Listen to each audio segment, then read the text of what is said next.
देखिए मेरे बच्चे, मेंसुरेशन 3D का ही ये क्वेश्चन है। आरआरबी ग्रुप डी 2026 ने पूछा, बहुत प्यारा सवाल है। सवाल कह रहा है, कहता है एक ठोस बेलन है और उस बेलन की ऊंचाई है 48 सेंटीमीटर और त्रिज्या है 14 सेंटीमीटर। 14 सेंटीमीटर त्रिज्या और 48 सेंटीमीटर ऊंचाई वाला एक बेलन है।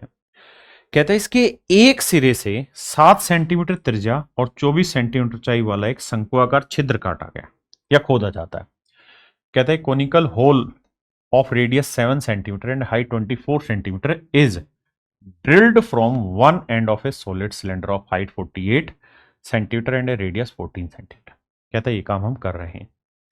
आगे कह रहा है दूसरे सिरे से 14 सेंटीमीटर त्रिज्या वाला एक अर्धगोला खोदा जाता है। A hemisphere of radius 14 centimetre is drilled from the other end. यानी बेलन था तो एक सिरे से कौन शंकु खोद दिया, तो दूसरे सिरे से गोला खोद अर्धगोला खोद दिया गया। ठीक है, दूसरे छिद्र से 14 सेंटीमीटर त्रिज्या का एक अर्धगोला खोदा जाता है। शेष जो बच गया है ठोस, उसका संपूर्ण पृष्ठीय क्षेत्रफल ज्ञात करना है। क्या होगा? ऐसे सवाल अक्सर पूछे जाते हैं। तो आइए मेरे प्यारे बच्चों, इस सवाल पे बात करते हैं कि पेपर में इस सवाल को आपको कैसे अटेम्प्ट करना था, क्या तरीका था इस चीज को करने का। देखिए, सबसे पहली चीज तो ये कि आपको पता होना चाहिए कि इस सवाल में जो भी लगे, लेकिन पाई तो लगेगा ही लगेगा। क्यों लगेगा? फिगर बेसिकली ऐसे बन रही होगी। ये पूरा आपका बेलन है, ये पूरा आपका यहां से यहां तक का बेलन है, ये बेलन।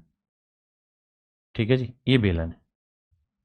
ध्यान से देखेंगे तो ये बेलन है मेरे बच्चे।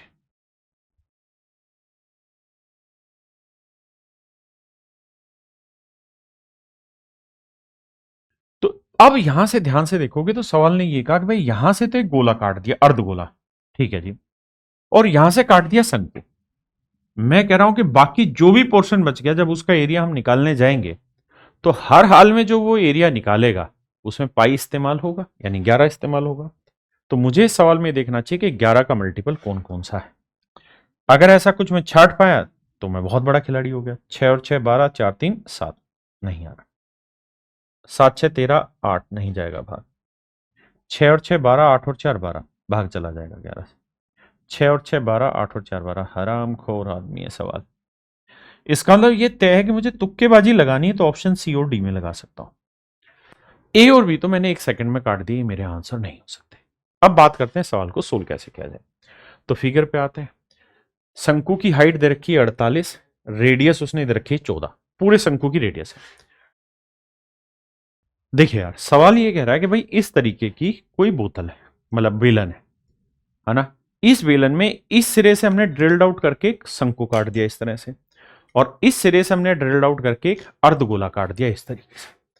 तो कह रहा है शेष बचे ठोस का टोटल सरफेस एरिया बताइए क्या होगा। तो हमें ये देखना है कि भाई सरफेस एरिया का मतलब हुआ, टोटल सरफेस का मतलब ये हुआ कि जिस जिस पृष्ठ को आप छू सकते हैं उन सारे पृष्ठ का क्षेत्रफल टोटल सरफेस एरिया है। अब बेलन बाहर से तो गोल है ना, क्योंकि इस सिरे से और इस सिरे से कुछ काटेंगे तो सिरे अंदर जाएंगे, बाहर तो ठोस ही रहेगा, तो इस ठोस का एरिया निकालेंगे। तो मेरे बच्चे, ठोस का जो सरफेस एरिया होगा यानी बाहर वाले का, वो होगा 2πRh। 2πr, रेडियस है 14 और हाइट है 48। आपने कहा बिल्कुल ठीक। इस वाली बात से सर हम पूर्णतः सेटिस्फाइड, अपने को इसमें कोई दिक्कत नहीं। अब आइए, और कौन सा एरिया आ गया भाई। ध्यान से देखोगे तो यहां तो अंदर हाथ डालोगे तो एक कटोरी बन गई ना, इस तरह से गोल कटोरी बन गई।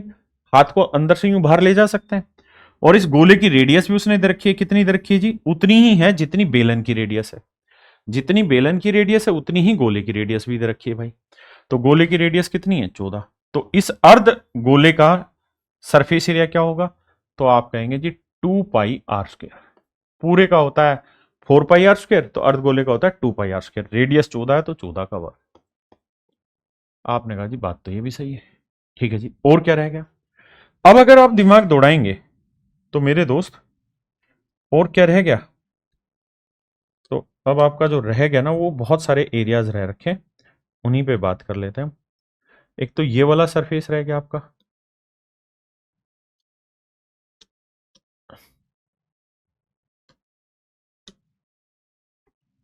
है ना।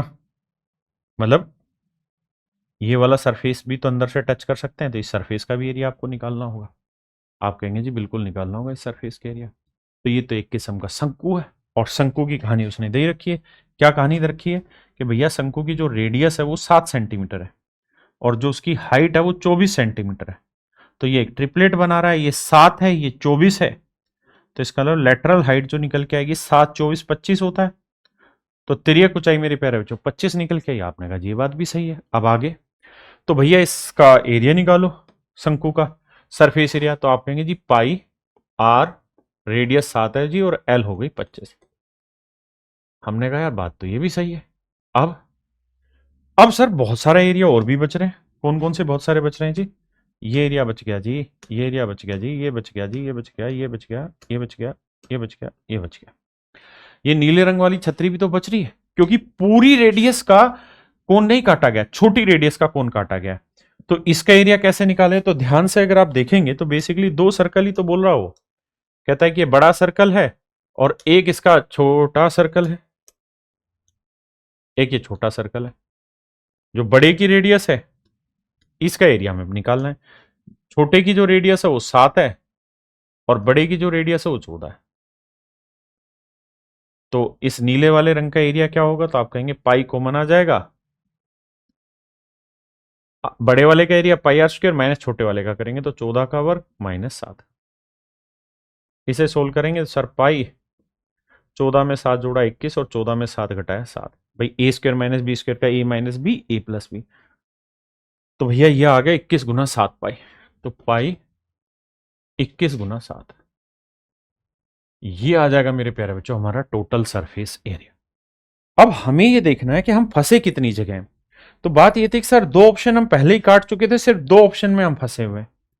तो हमें इन 2 ऑप्शन में दिमाग दौड़ाना है कि भाई यूनिट डिजिट देखें, यहाँ 4 है, यहाँ 8 है, तो यूनिट डिजिट से ब्रेक किया जा सकता है। तो क्या हम इस कैलकुलेशन में जल्दी से यूनिट डिजिट निकाल सकते हैं? अब यूनिट डिजिट के लिए क्या करूं? मुझे पाई का मान होता है 22/7, 7 से काट दो पूरे सवाल को, 7 दूनी 14, 2 आया, 7 से काटेंगे। अब यहां 14 का वर्ग है, यानी 14 गुना 14 है। तो दिमाग में रखो 7 से भाग दे रहे हो नीचे, तो 7 दूनी 14, 2 चौक 8, यानी इसका यूनिट डिजिट 8 आया 7 से काटने के बाद। इतनी बात रखिए, 7 से 7 कट गया। मेरी बात समझ रहे?